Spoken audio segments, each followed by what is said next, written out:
Quest. So, good day. This is Time Quest Lab, and in this video we're talking about our Quest in a box device. Here we have a cube similar to this one, which sits on a base that also functions as its lid. To ensure easy and convenient transportation, our cube is fitted with 4 wheels. Each wheel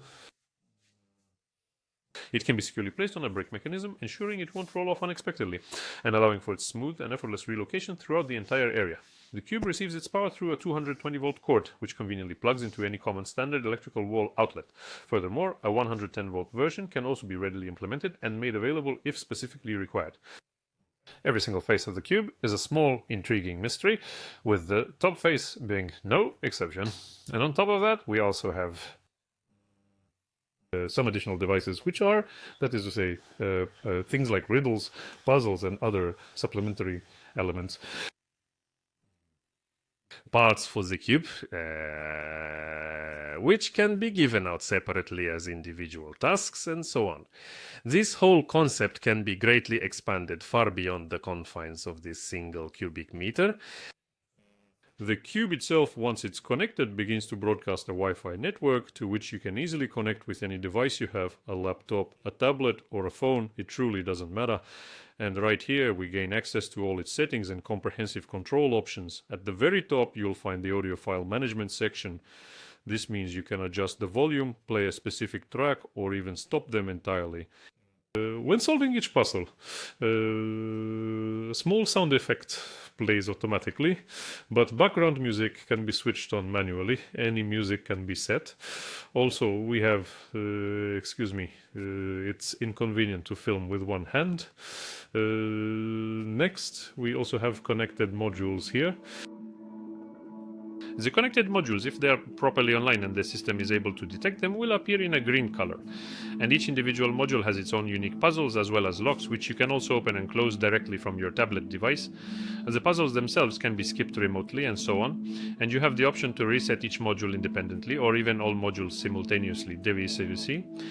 And right at the very bottom, you can download the rule files, where it's specified in these rules that if we've successfully completed the first module, then a particular sound will be played. Or if we select, for instance, the second, the fifth, or the 10th option, it really doesn't matter which one, then a specific sound will play, a drawer will open, and something else will occur with the cube. All of these elements can be precisely configured and customized directly to suit your personal preferences, your specific tasks, and of course your particular games. So for the moment, let's put the tablet aside, as we won't be needing it right now. The cube's exterior, again, these specific components that are present here, players can either acquire them instantly or by completing some additional challenges. Let's set that aside for now. But the cube is currently completely sealed, the doors are shut, the drawers are locked. The only door that actually opens is in this particular instance, right here. And, from this entire, and in this particular instance, quite beautiful wall, we are able to extract 2 distinct items. That would be a card and also a stick. I'll just close it up for the time being. Accordingly, on the card we have some strange round object with rays and so on. The only round thing with rays is right here. And if we show the card, place it here, it activates, a sound triggers, and the drawer opens. The first drawer. Here we have 4 separate wires and 4 distinct holes. If we plug a wire into one of these holes, a small light bulb will begin to blink, but if we then plug a different wire into another hole, the light bulb will blink 3 times. And as they solve this puzzle, the players realize that the number of times the light bulb blinks indicates precisely which wire needs to be connected where. So for example, 1, 2, 3, 4. Therefore, this wire needs to be inserted into the 4th slot and the remaining one into the 2nd. As soon as all of this is done, a hidden drawer opens up for us. We then take another small flask and this particular panel lights up where a laser beam shines and there are several mirrors. But these mirrors are arranged quite haphazardly for some unknown reason. Nothing about it is clear at all. However, if we were to insert this particular stick into the mechanism, and then begin to rotate it, the internal mirrors positioned within the device would also start to spin in unison. And by doing so, we would then be able to successfully solve the intricate puzzle involving the laser, precisely guiding its beam to illuminate all the correct target points.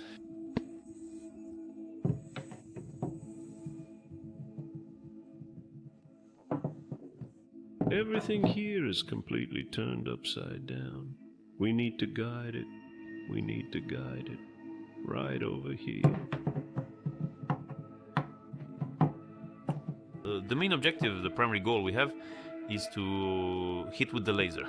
Precisely right into this specific white barrel. Once again.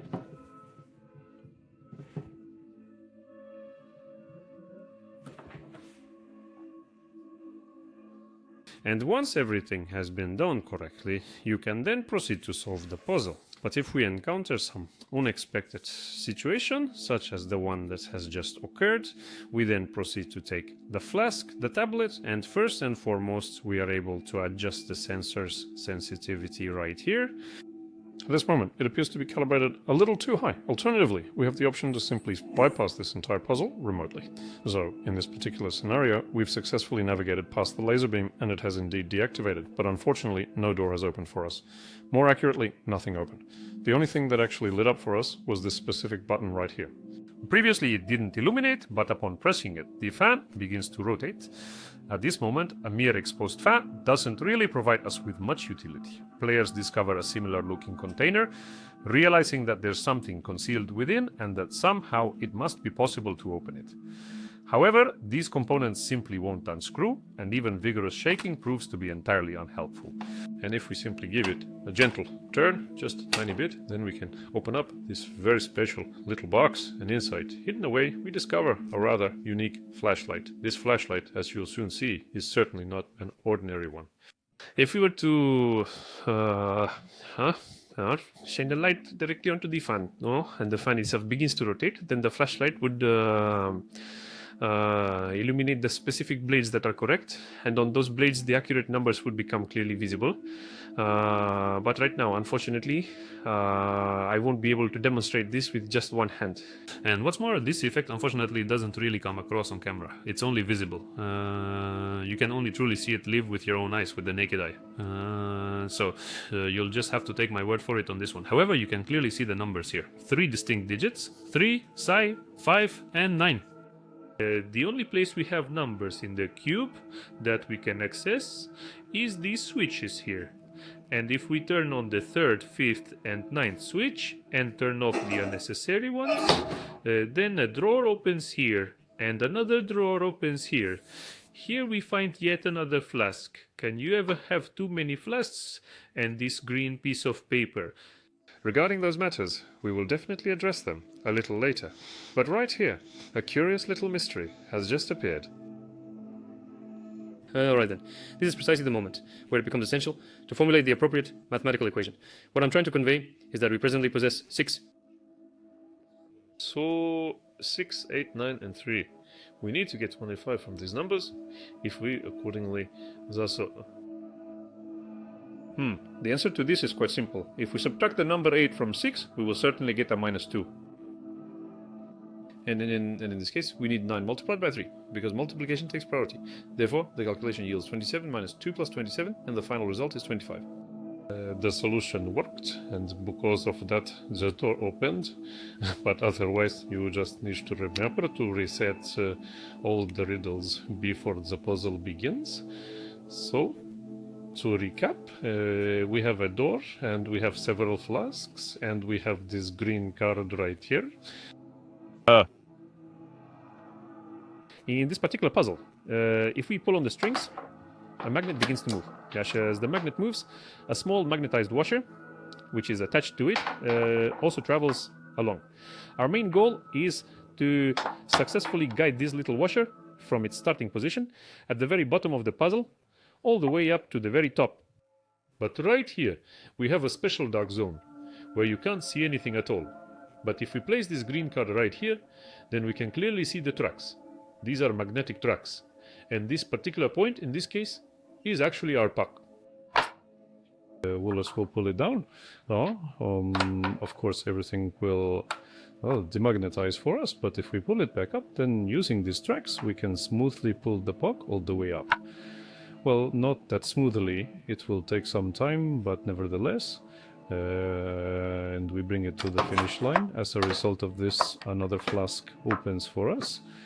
There you have it. And we have successfully managed to solve this particular puzzle. Additionally, we also have players have a disc like this.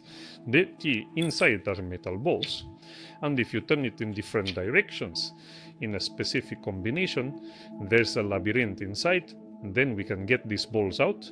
We can place these balls into this wonderful receiver, and by pressing the button, you dispense one ball at a time, which then rolls through the labyrinth, collects and falls down. And here we already arrive at the puzzle with the colors. We have various buttons here, and by pressing them we can color everything in one uniform shade. Our goal is to paint everything in a turquoise hue. Now the camera transmits colors very strangely, but nonetheless, turquoise, yellow, white and purple. And if we press two buttons, we mix these two colors and we get turquoise. Accordingly, to mix yellow, you'll need to combine both red and green. White, on the other hand, is a blend of all three colors, and purple is simply a mix of red and blue. And the small protective cover opens up, and we are then presented with, once again, yet another flask. In addition, once all the sides are reached, a lid with a glove opens. The glove isn't just needed for no particular reason, you see, because we have a lever right here that simply won't budge at all. However, if you place your hand on it while wearing the glove, then we are actually able to pull the lever quite easily, and then 4 separate compartments for these very flasks will be raised up. In addition to that, in this particular case, this facet is activated and it doesn't just light up for no reason. There are 4 compartments and we have 5 flasks. And all of this is not without reason. The point is, if we were to insert a flask right into this opening here, you see there are certain flasks that will illuminate, those that are perfectly correct and good, but then there are other flasks that are, shall we say, broken, and those simply won't light up. This particular one, for us, is also lighting up. Everything is perfectly fine. We are putting it back into its proper place now. And this one here also lights up. Again, there can be more flasks. They could be awarded as different prizes. Yes, you don't necessarily have to take them from here. Other solutions can also come from this spot. This one also lights up. The fifth one is interesting. It's working for us. This flask doesn't light up. This flask is broken, so it's no good for us. However, we take all the glowing flasks and place them into place, and once we have them positioned, we can then slide all of this back inside. 1, 2, 3, 4, 5. And as soon as we've completed all of that, our magical cube begins to charge, and then all that remains is to perform the final action. The final action involves taking the glove. Of course, holding it in your right hand is a little bit awkward, but nevertheless. And then, magically, you wave it over the center of the club so that a module opens up for us, and we, as players, then receive it and complete this quest. Again, there's a module simply with such a beautiful pattern, and also an additional module with a screw-off lid, where inside you can directly put the prize you're giving away. Money, certificates, I don't know, a Lego set, anything that fits in there. So, at this point, the cube can be considered fully solved. And if we, once again, make use of the tablet, well, assuming it hasn't run out of power. If we use the tablet, we can press the button to reset everything. Our wonderful devices are rebooting. We need to pull out the bolt, and so on and so on. We need to check if everything has restarted properly or not. Again, you need to reset everything that's required. Bam. The marbles, bam. the entire maze must also be reset. Then you can proceed to launch the next group. So you have to close the appropriate boxes, arrange the correct flasks, and so on and so on and so on. The sounds, once again, can be modified to be precisely what you require. Consequently, the various hints, the audio cues of these discoveries can be adjusted to suit your specific needs. You can make paper-based hints here into these little drawers. You can place not only flasks, but something else. Flasks can be given out for solving problems, and so on and so on and so on. So, based on this cube, you can already create your own unique locations, your own quests, change the order of the riddles, modify some solution conditions, and so on and so on. All this is possible again. And when you're done playing, it's just as easily taken apart. The lid is put on, and it's transported wherever you find it convenient for the next location. That's all. Thank you for your attention. If you have any questions, please write them, and we will definitely answer them.